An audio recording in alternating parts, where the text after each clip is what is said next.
In our fifth story, we talk to Terry McMahon, the acclaimed writer and director of the brilliant new dark Irish film, Charlie Casanova, and Ruth McIntyre, who plays the wife Saoirse of the unforgettable Charlie. As the film tagline says, "You don't know him, but he already hates you." I'll tell you what, Kevin, while Donald's trying to resuscitate his choking wife, we'll draw for it. For what? To go to the shops. Draw 5 or below, I win. 6 or above, you win. Okay, well, what about putting a bet in it? 20. Oh, I met my husband, the big spender. 50. Why not make it a clean 100? That's fighting talk, Charlie. A bit too manly for my Kevin, don't you think? Why don't we make it 2? Kevin, are you growing a pair of balls in front of our very eyes? Why don't we make it 5? Charlie, stop. No, let him put his money where his big fat mouth is. I don't want to bet 500. Chicken shit. What about 1,000? Charlie, stop this bet now, please. Now, let the fool bet our daughter's college fund. Kevin, I hope your underwear is stretching to accommodate those newfound testes of yours. A clean 1,000 it is. So, that was the first glimpse of Charlie Casanova. Terry and Ruth, thank you for joining me. Hello. Terry, you have a bit of a cold there, have you? Yeah. Terry, I watched that film. It's not out yet, obviously, but it's struck me as one of the finest films that I actually have seen. And I'm not just saying that because you're staring at me.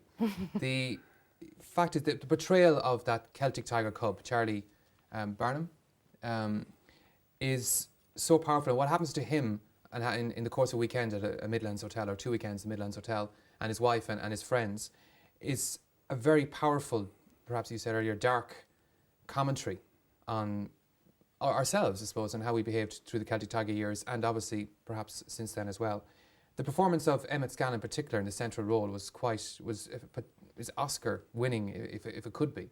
It was that strong. What you said also, you couldn't categorise, or it's the film can't be categorised or won't be categorised by, I suppose, too many people here. What is Charlie Casanova about, and how would you define it? In terms of categorisation, the problem is when distributors look at a film, they look at its genre. And Charlie doesn't really have a genre. I see it as a dark satire, but it's not really a genre you can sell. So automatically it might prove problematic in terms of reaching an audience. But the basic simple story is that there are 6 people who go to a hotel for a weekend for a conference. And they're arrogant, they learn how to finish each other's sentences, they live in this small little microcosm. You set back about maybe the height of the Celtic Tiger, set back at that time? No, it was unintentionally a dark prophecy, because there was none of the recession, none of the collapse, none of the things that we are all so knowledgeable about now. But it was never intended to be a commentary on anything. It was just supposed to be trying to explore these characters and trying to explore how prejudice can creep up on us and how we can justify the ugliest possible behaviour as long as we can negate responsibility. And that's what's happened in our culture, so it's fascinating that we tapped into that in the film. But on the simplest level, this guy he's middle class, or he's a middle class aspirant, he knocks a girl down, a working class girl down, and he uses a deck of cards to decide whether or not he should stay and report the accident and hopefully save her life. That's the key thing that runs throughout the film, how he relies on the cards to tell him what to do. It's a very simple thing, that ace to 5 is yes, 6 to 10 is no. So he picks 10, and it allows him to justify driving away from the girl. From that point onwards, he's on a ticking clock, because everything that he does, everything he can wish to do, can be answered through the cards.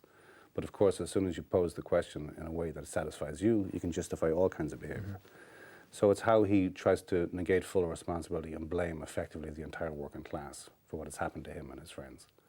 And it's about the taboos that go on behind an apparently normal domestic world of these 6 people, and the poisons that truly exist there.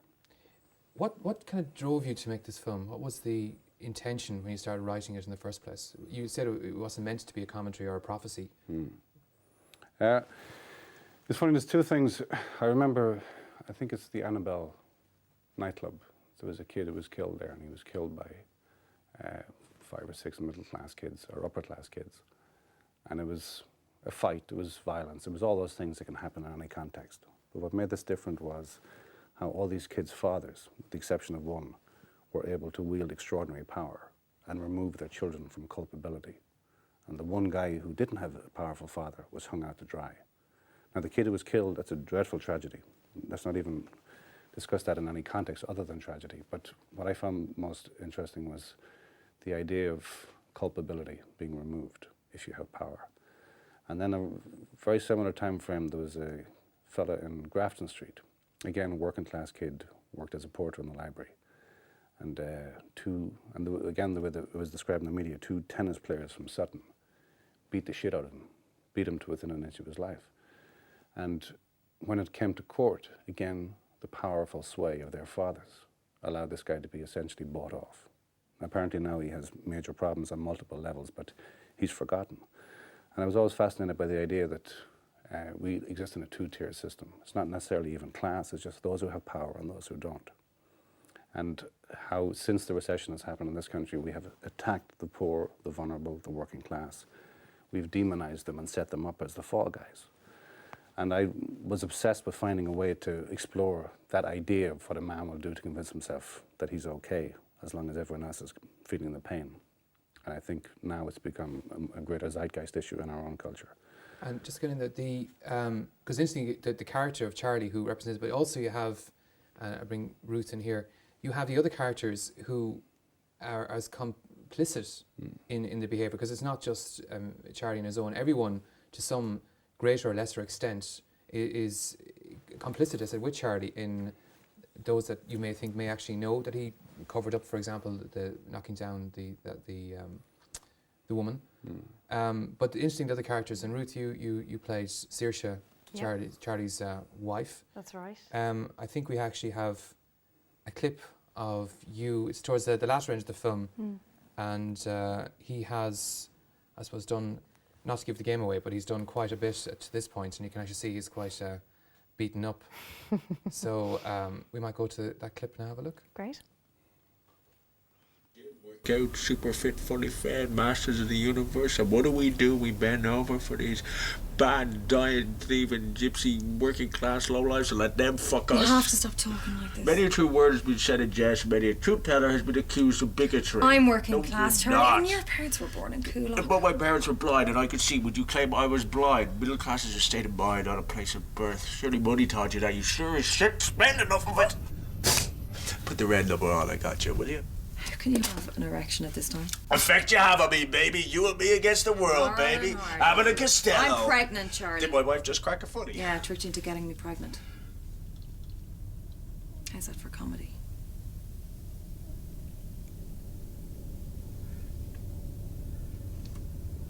All's fair in love and rape. Powerful stuff, Ruth.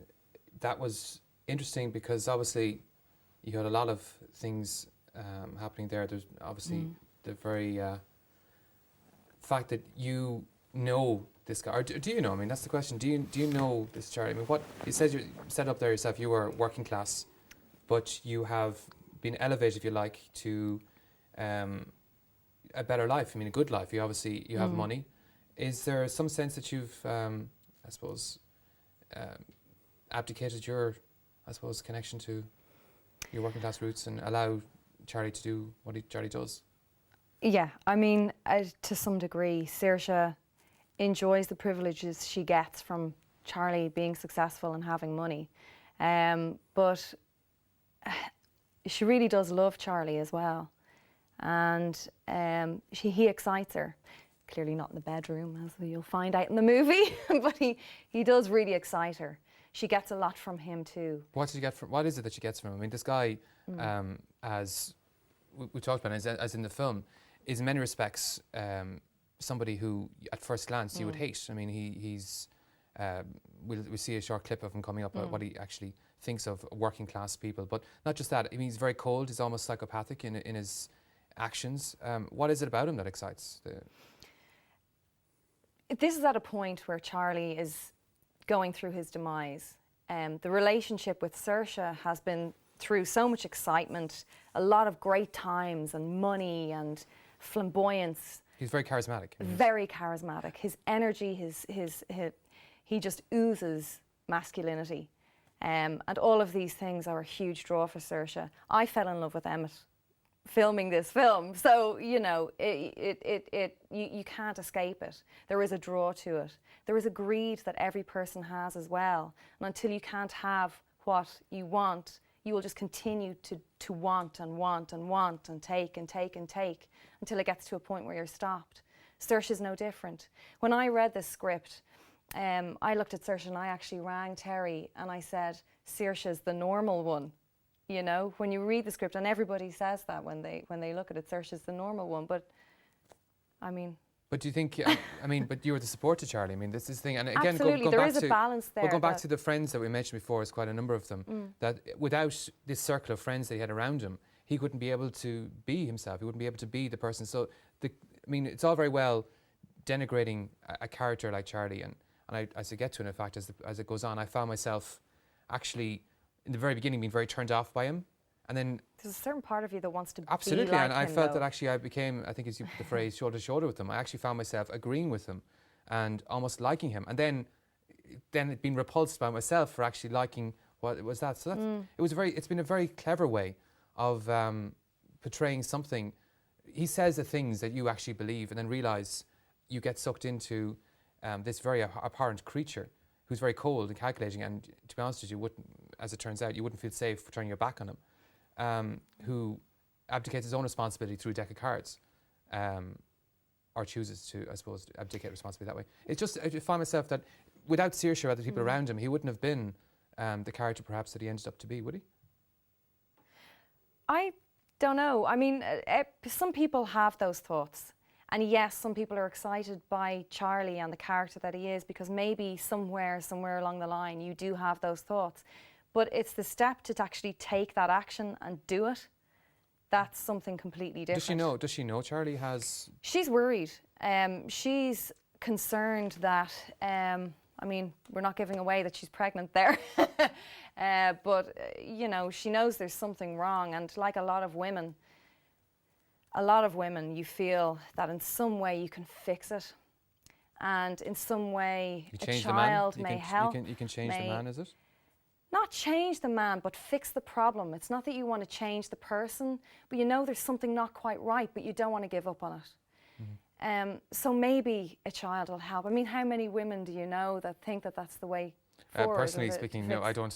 Well, I know, but I know a few giving it away. women. I think most people would know somebody who has tried to fix a relationship by having a child, or hoping that the dynamic will help. To go back to you, Terry, before you play the other clip, you run acting classes that regularly in Dublin. I was lucky enough to be on them myself, and we heard earlier from Vivian Connolly, who was inspired by her class with you. And in your class, you do absolutely have a mantra. It was when you're getting, I suppose, actors and directors and writers to understand what it is to be connecting with an audience. You say what you always should ask yourself the question what the audience see, thinks, and feels. What do you think the audience watching this film, considering that it's something that R&D hasn't seen before, and should see definitely? What is it you want them to see, think, and feel? Well, at the risk of sounding preachy, obviously you're making a film hoping that they will bring their own 10% to it. They will complete it and make it personal for themselves. But on the simplest level is, what do you want your audience to see, think, and feel? And I'd love them to see beyond the mask, see beyond the bullshit, beyond the political lies. I'd love them to think of what they can do about that. I'd love them to feel rage enough to take action. Simplest level. It's no one's naive enough to think that cinema can have any real sway, but you're looking for the seeds of some kind of fucking revolution, because Lord knows we're at that stage now where it's a bomb in a suitcase kind of politics. And there seems to be no other avenue.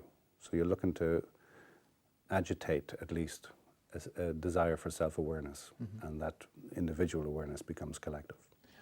Just before we play we'll play the next clip, and I'll have a question afterwards on it. I love that uninhibited working class laughter. You are wonderful, one and all.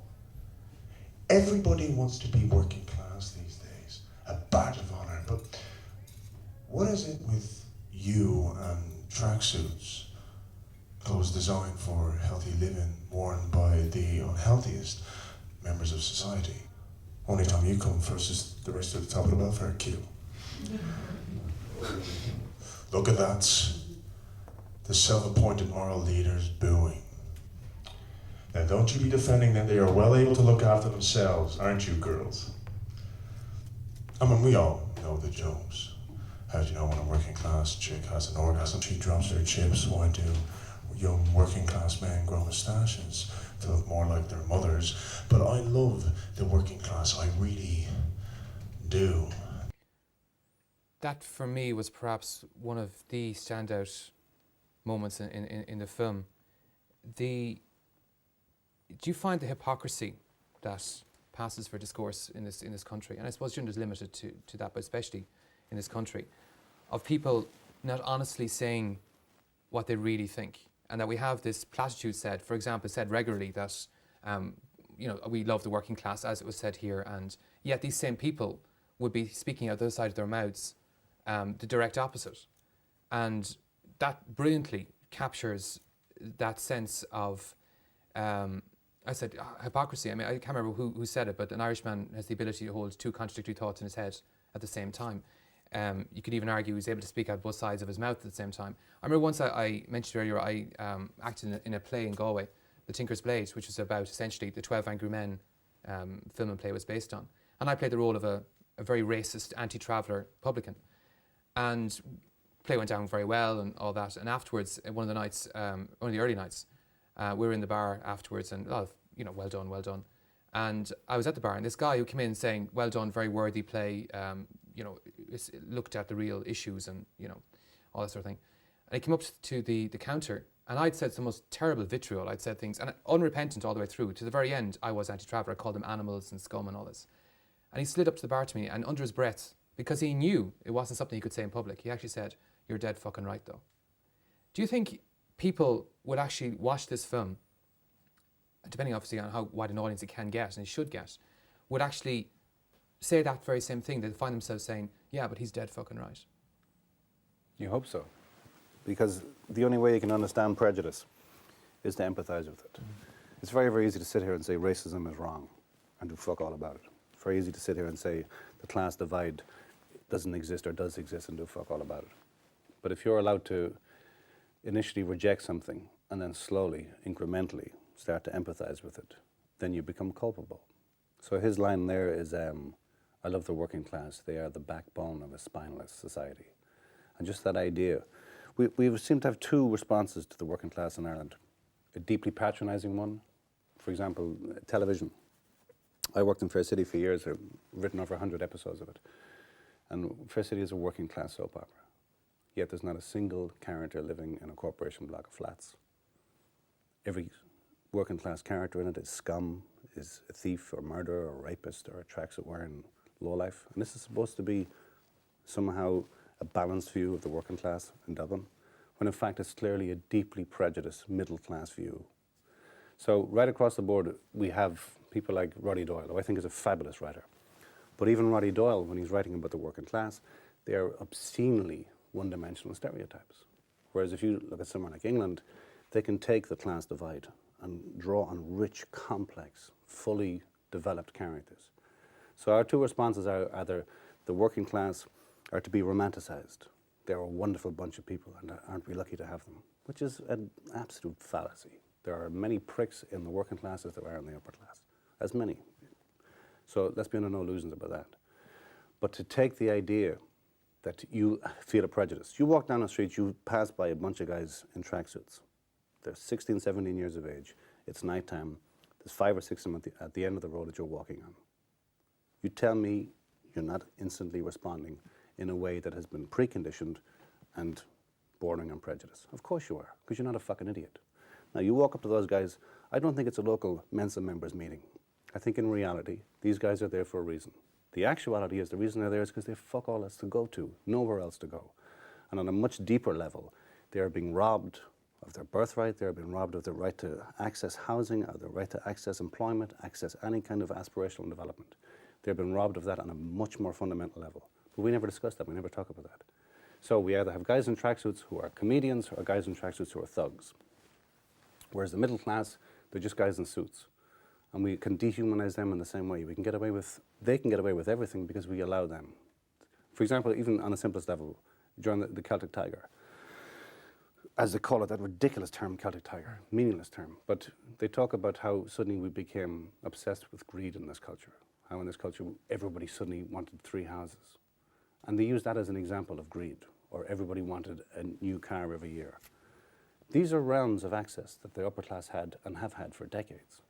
And it was okay. But the moment a working class person aspired to something beyond the repressive regime that had been put in place beforehand, they were suddenly corrupt, they were suddenly greedy, they were suddenly selfish.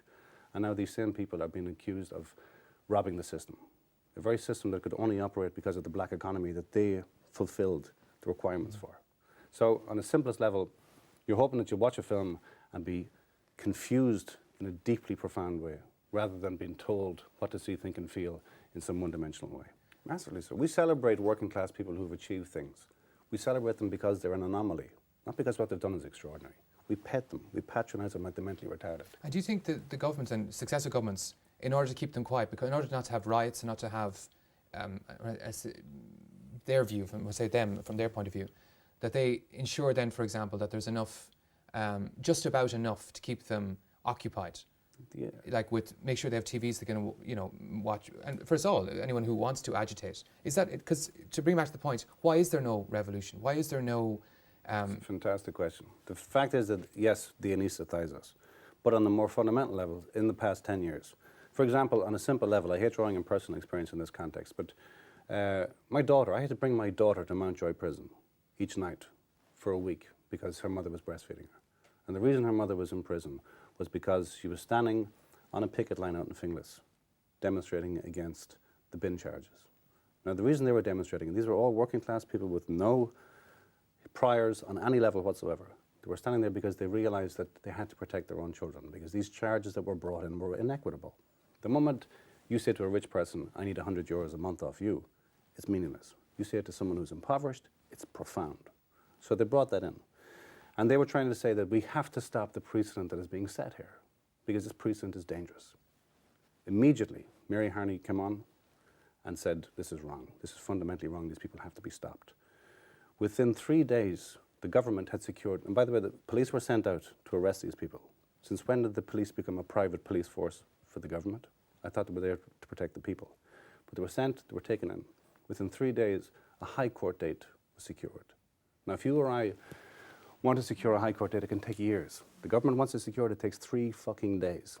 They went up in front of a judge, Mela Carroll is her name. She's dead now. I'd like to say unfortunately. But she's dead now.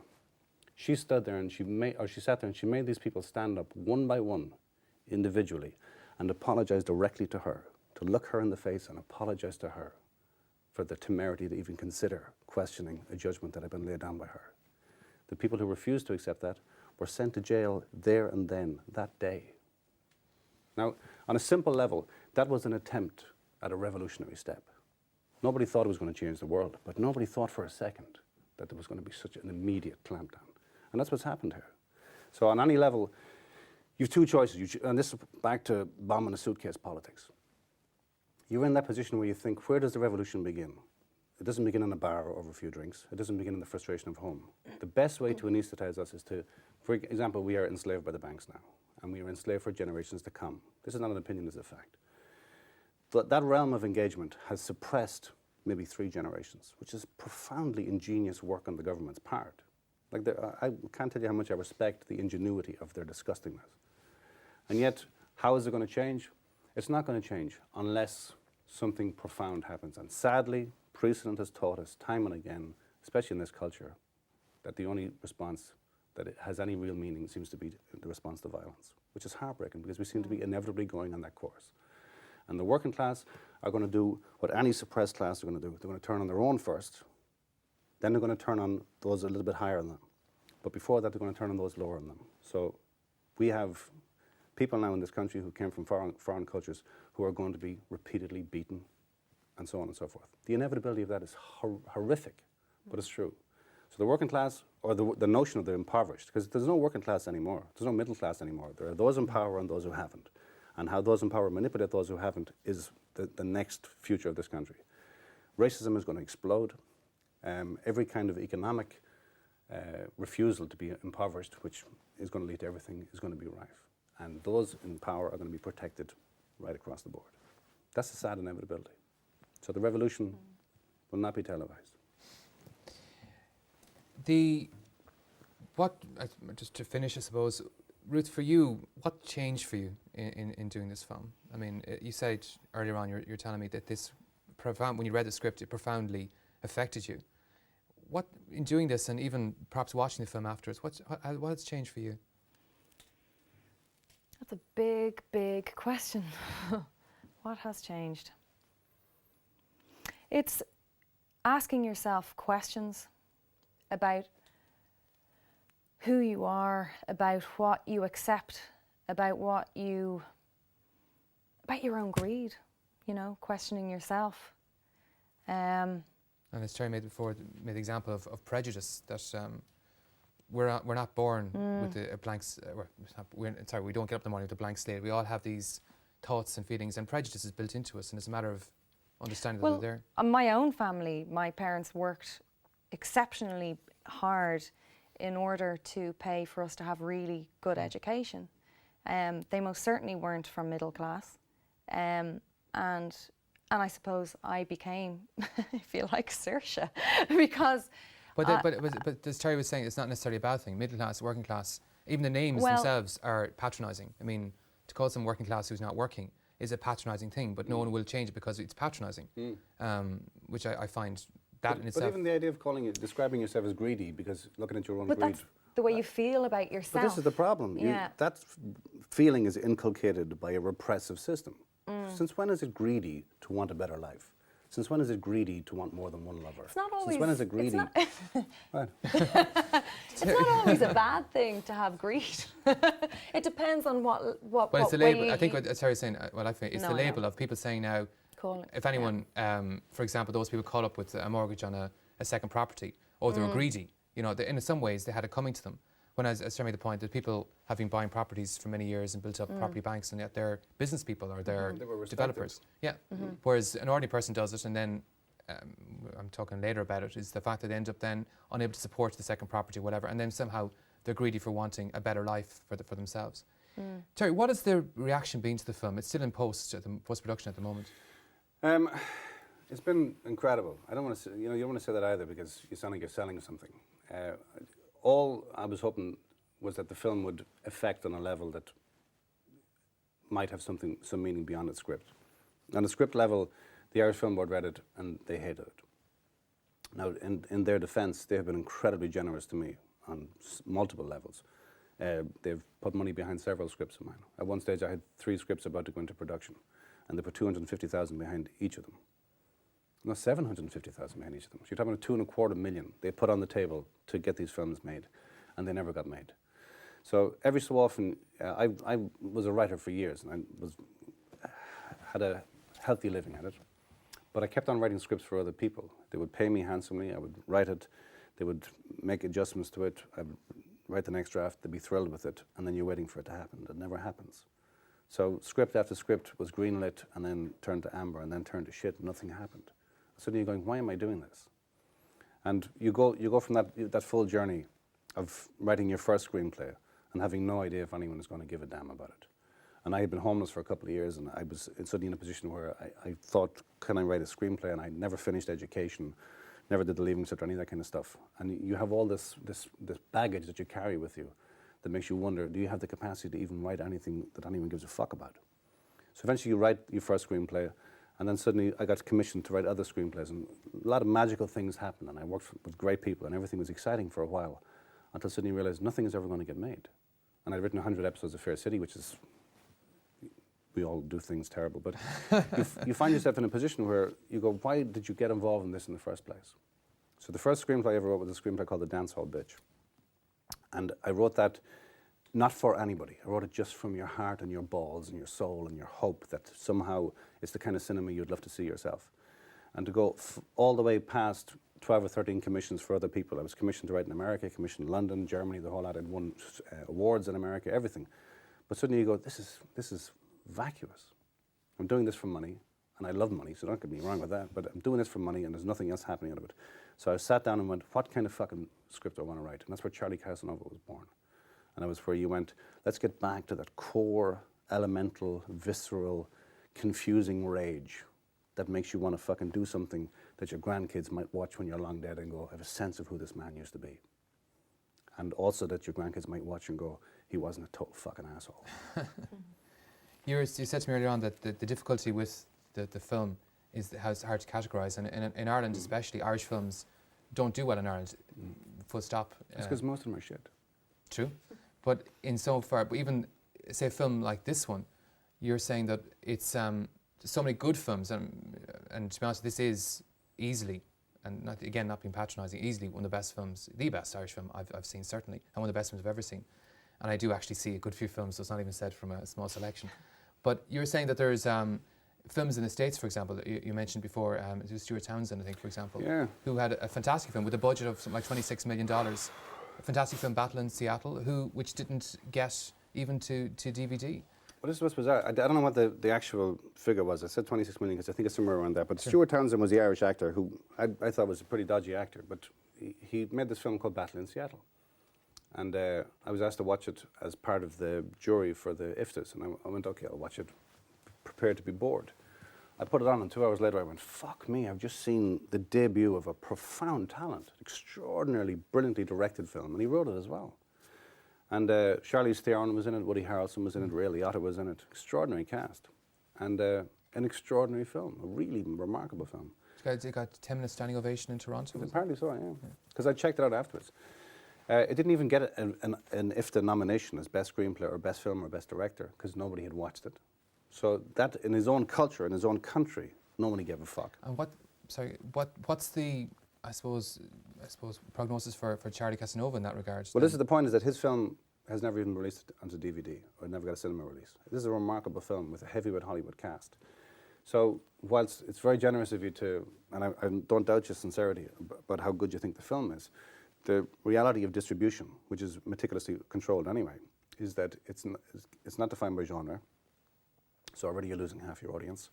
Half the other audience who might watch it are going to reject it sight unseen because there's no discernible cast in it. So then you're left with another half, which is a quarter or an eighth. And certainly the small amount of audience that you might generate some kind of response from won't even get to see it. Whereas with Charlie Casanova, I'm more excited about sneaking into Ireland through the back door, through Channel 4, through BBC. Because in somebody's sitting room, you can sneak fuck them. You can't do that in the cinema. In the cinema, you pay the money, you sit down, you get your popcorn, you get the ads, the whole lot, and you're prepared. In someone's sitting room, and that's why some of Charlie's speeches, you can have someone going, what the fuck did he just say? Hold on a second. What did he say? And suddenly they're going, I can't believe what this prick is saying. And that way you're after getting them in, and you have them before they know they're in. So I'd love if Charlie had I would consider that a great success if Charlie had the power to sneak in that way. So if you have a champion that can actually take this movie and push it forward really into, as you say, into someone's sitting room, or even get a release in festivals or whatever, but either way, to get people to watch the film. That would be great, yeah. Well, Terry, Ruth, thanks so much for coming in to Averity and to myself. It's been a fascinating talk. I think we've covered quite a wide range of issues. But I think the important thing is that people need, well, first of all, they should see the film, but irrespective of that, people really need to re-examine exactly where they are in society, where they are right now, where we are right now. And that's pretty much the theme of the night, actually. Well, it's just a simple thing as to finish. They used to have this expression to recruit soldiers in World War II. What did you do during the Great War, Daddy? You know that notion? Yes, yeah. And I think in this culture, we are a generation of terrible cowards. And I think our grandchildren will ask, what did you do during the Great War, Daddy? And we'll say, fuck all. Did nothing. Sorry. Be brave, basically. Terry, Ruth, thanks so much for coming in, and best of luck with Charlie and obviously with your future endeavours.